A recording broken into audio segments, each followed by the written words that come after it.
Battlefield Hardline, in my mind, was an underrated classic. A gem that people were unwise to dismiss so quickly.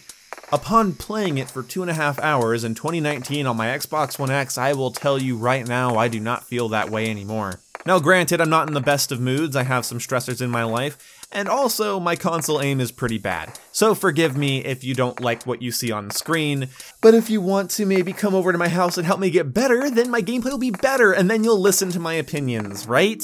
Fuck off. I realized that when I used to play this game all the time, I used to play it with my friends. I had like 3 or 4 friends I would play it with at any given time, and that was a hell of a lot of fun. I really enjoyed that.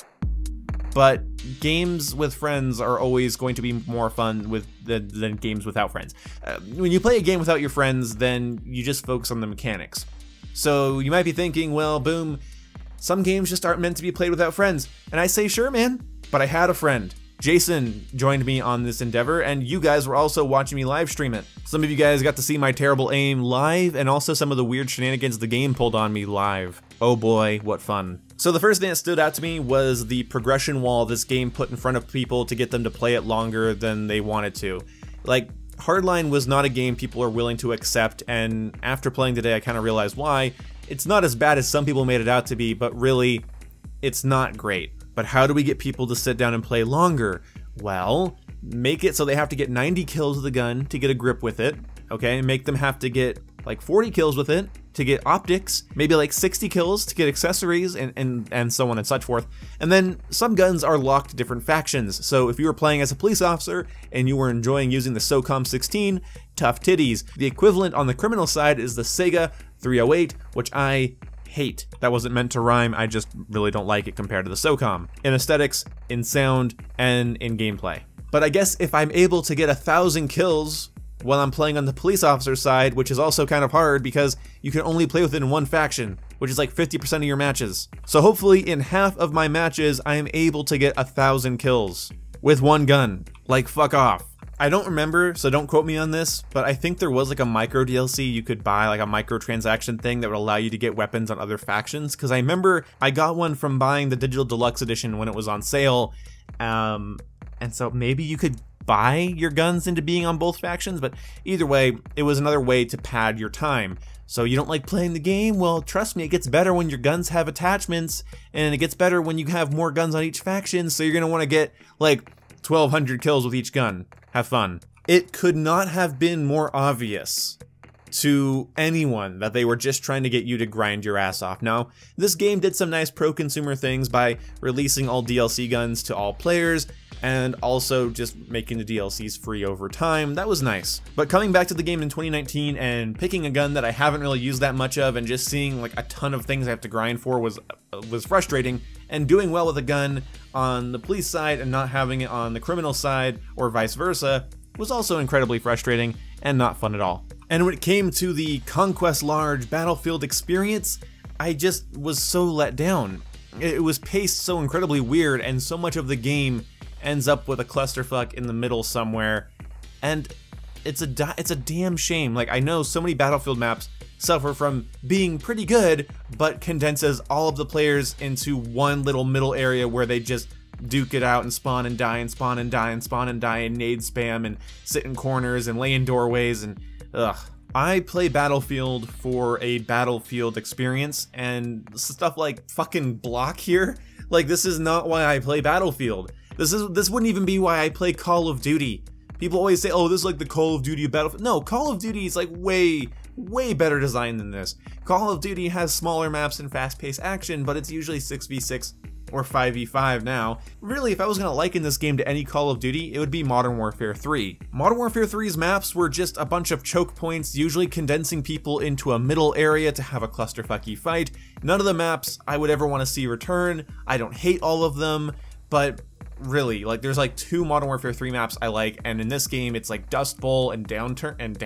So Downtown and Dust Bowl are the only maps in this game that I happen to like, just like how Resistance and that other one are my favorite maps in Modern Warfare 3. Also, the aesthetic of everything, I don't remember being this washed out and just dried out. I'm not doing any color correction on this video. I recorded this in full RGB, and that's what I did. So you're just seeing exactly what I saw on my monitor, and I tweaked some color settings on my monitor, but you don't even get that privilege. I'm not even gonna try. Okay, this is just what this game looks like, and suck it, deal with it. But the big thing that irritated me was time to kill and time to die feeling incredibly inconsistent, to which my friend agreed with me. Like, seriously. Like, sometimes you'd get a kill, and it doesn't feel right. It just feels like I was missing, but then it gives me the kill anyway. There's no satisfying killing sound, so you just shoot at somebody and then they die.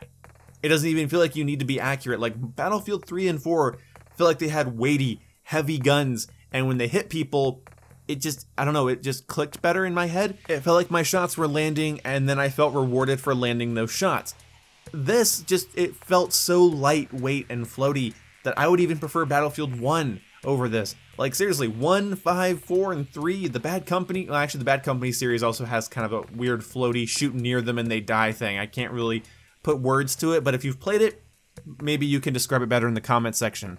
Every FPS game has weird netcode issues and weird things, and server tick rate needs to be taken into account, but I remember the gunplay in this game being tight and snappy and fast-paced, whereas it just really felt kind of floaty and unsatisfying. Coupled with the very tinny, samey gun sounds, I don't know, like, this was not what I remembered. Some of the weapons in this game are fun to use, some of them sound good, some of them feel good, but for the most part, I was very unsatisfied and kind of let down by this. There are enough people that don't like Battlefield Hardline, so I don't like making videos like this where I'm shitting on a game because, well, whatever. But the thing is, in my head, this was an underrated gem in the Battlefield franchise. In my head, this game was a lot of fun to play. And maybe I was just in a bad mood and my aim was off. So maybe if you'd like, I'd revisit this game at a later time whenever I feel up for it. I'll leave it installed on my console and I can jump back into it sometimes. But the map design, the progression walls I kept smacking into, the hit detection, the time to kill, time to die. Again, I'd get kills and I didn't even think I hit that person. I'd die and I'd go, hey, that was literally one shot. And that's just too damn bad. There's also little things like certain MGs on helicopters firing really slow, making it hard to track moving targets when you're on a moving platform. Character models feel just kind of thin and stretched out, and whenever they jump and move around, it just doesn't feel quite right. And it makes landing shots on moving targets difficult for me. Again, that could have just been my aim. And there are certain tools and gizmos that are just incredibly frustrating, like tripwire mines or the trip laser mines, whatever. They were incredibly annoying to go up against. People running riot shields on their back constantly so that you can't hit them in the back easily. That was annoying. And I don't think 64 players works well in this Battlefield, and that's why I think Hotwire is this game's best mode. Hotwire is where me and my buddy had the most fun. Not the most kills, not the least amount of deaths, but the most fun. Driving around in moving objectives, keeping them away from our opponents was actual fun. Like, we had actual fun doing this. Conquest was kind of a mixed bag. My friend did much better than I did, but even he said that was just kind of mixed. Like, it wasn't great, and I'm probably not gonna fire this game up for a while. This game has nice features, this game has some fun to be had, especially if you have some buddies to play it with and can find a server and a game mode and map you like, but for the most part, this game is not for me anymore. Whatever I liked about it doesn't seem to be around anymore, and the mechanics of it, despite me being excited to play it today, did nothing for me. Like, I was looking forward to playing this game today and streaming it, but I just, nothing was doing it for me. So, anyway, thank you for watching this video, and I'm sorry if I hurt your feelings, but that's just how I feel. I expected different as well. If you expected me to say the things I said before about Battlefield Hardline, saying it's underrated, I don't know, something's happened in the last 2 years. I cannot look at this game the same way. Thank you guys so much for watching. I'll see you when I see you, and goodbye. Oh! I spawned on top of the car after jumping out, and then it killed me. Yay. You're stuck. Yay. Oh, yes, actually. Oh, spawn the helicopter. Neat.